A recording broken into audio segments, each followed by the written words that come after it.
আজকে একটু বাইরে যাওয়ার আছে, বিকালে শপিং করতে হঠাৎ করে ডিসিশন নেওয়া হয়েছে। তো আমি বিকালে একটু ঘুমিয়েছিলাম, তো ঘুম থেকে উঠে এই ভিডিওটা স্টার্ট করা শুরু করেছি।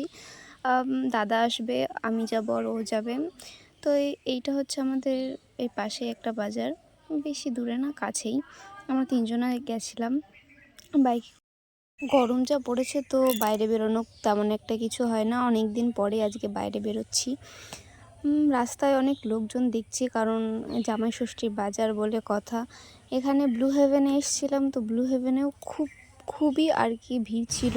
অবশ্য আমরা অনেক রাত্রে গেছিলাম, 9টা সাড়ে 9টার দিকে, কিন্তু তখনও প্রচুর ভিড় ছিল। কিছুটা ক্লিপস নিতে পেরেছি, আর সবটা নিতে পারিনি। আর প্রচণ্ড লোকজন ছিল, তার জন্য সবাই আর কি ব্যস্ত এখানে। তো ওদের মতো ওদের জিনিসপত্র নেওয়া হয়ে গেছে। আমি এখানে টুকটাক করে একটু ভিডিও করছিলাম। বাড়ি চলে এসেছি, বেশি আর ভিডিও করতে পারিনি। তো তোমাদের দেখাচ্ছি তো কি কিনেছি আর কি। এখানে যা গরম পড়েছে আর কিছু বলার নেই।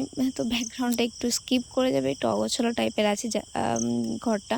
এখানে মার জন্য একটা শাড়ি কিনেছি। মার কালারটা ছিল দুধে আলতা আর সবুজ কালারের।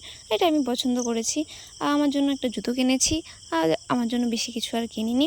আর আমার দাদার জন্য একটা টি-শার্ট নিয়েছি, একটা জামা নিয়েছি, ওর জন্য একটা জামা নিয়েছি, একটা প্যান্ট নিয়েছি। তো টুকটাক এইসব বাজারই করেছি।